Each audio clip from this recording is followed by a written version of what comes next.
میری بیٹیاں دیکھیں غور کر کے، اگر آواز میری پہنچے کیا ٹیپ کے ذریعے انٹرنیٹ کے ذریعے، دیکھیں کہ جن میں حیا ہے، جن میں اللہ نے شرافت رکھی ہے، سیدہ عائشہ نے عرض کیا کہ یا رسول اللہ، سب قیامت کے دن ہم سب اٹھیں گے اور ہمارے اوپر کوئی کپڑے بھی نہیں ہوں گے، ادھر مرد ہوگا ادھر عورت ہوگی، تو کیسے خیر مردوں کے سامنے ہم کھڑے ہوں گے بغیر لباس کے؟ اس کو اس وقت کا بھی فکر ہے، تو اپنی عزت اور عفت اور پردے کا خیال، صرف دنیا میں نہیں، مرنے کے بعد بھی اس کو اپنے پردے کا خیال ہے۔ اسی لیے بی بی فاطمہ الزہرا کی ایک وصیت آتی ہے کتابوں میں کہ انہوں نے سیدنا علی سے وصیت کی تھی کہ میری موت اگر ہو جائے تو مجھے رات رات میں جنازہ پڑھ کے دفن کر دینا، زیادہ اعلان نہ کرنا مدینے میں، اور نہ میرے جنازے پر لوگوں کے کٹ کا انتظار کرنا۔ تو سیدنا علی رضی اللہ عنہ نے فرمایا کہ یا فاطمہ کیا کہہ رہی ہو؟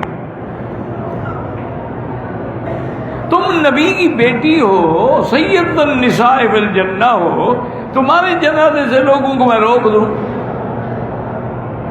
فرمایا یہ بات نہیں ہے، زندگی میں میرے اوپر کسی کی نظر نہیں پڑی، میں چاہتی ہوں کہ مرنے کے بعد میری میت پر بھی نظر نہ پڑے۔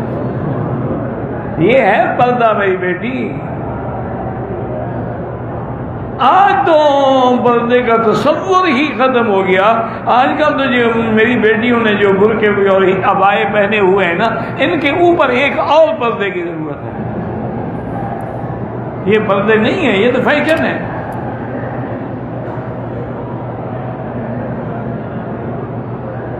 اور یہ اتنے قیمتی ہو گئے ہیں کہ بعض جو ہے نا، آپ حیران ہوں گے، 50 ہزار کا ایک عبایا ہوتا ہے، سونے کے تاروں کے کام ہوئے۔ کل میں اخبار میں پڑھا تھا، ایک جوتا جو ہے نا جی، وہ 2 کروڑ پاؤنڈ میں فروخت ہوا، اور اس میں سارے ہیرے جڑے ہوئے۔ انا للہ و انا الیہ راجعون۔ پتہ لگے گا قبر میں انشاءاللہ یہ جوتے شوتے بھی اس دن سمجھ آ جائیں گے۔ سب جب جوتے پڑیں گے نا پھر جوتے سمجھ آئیں گے، ابھی تو پتہ نہیں ہے نا۔ تو بہرحال قبر سے اٹھنا بھی برحق ہے، یاد رکھو۔ اور اٹھنے کے بعد میدان محشر میں جمع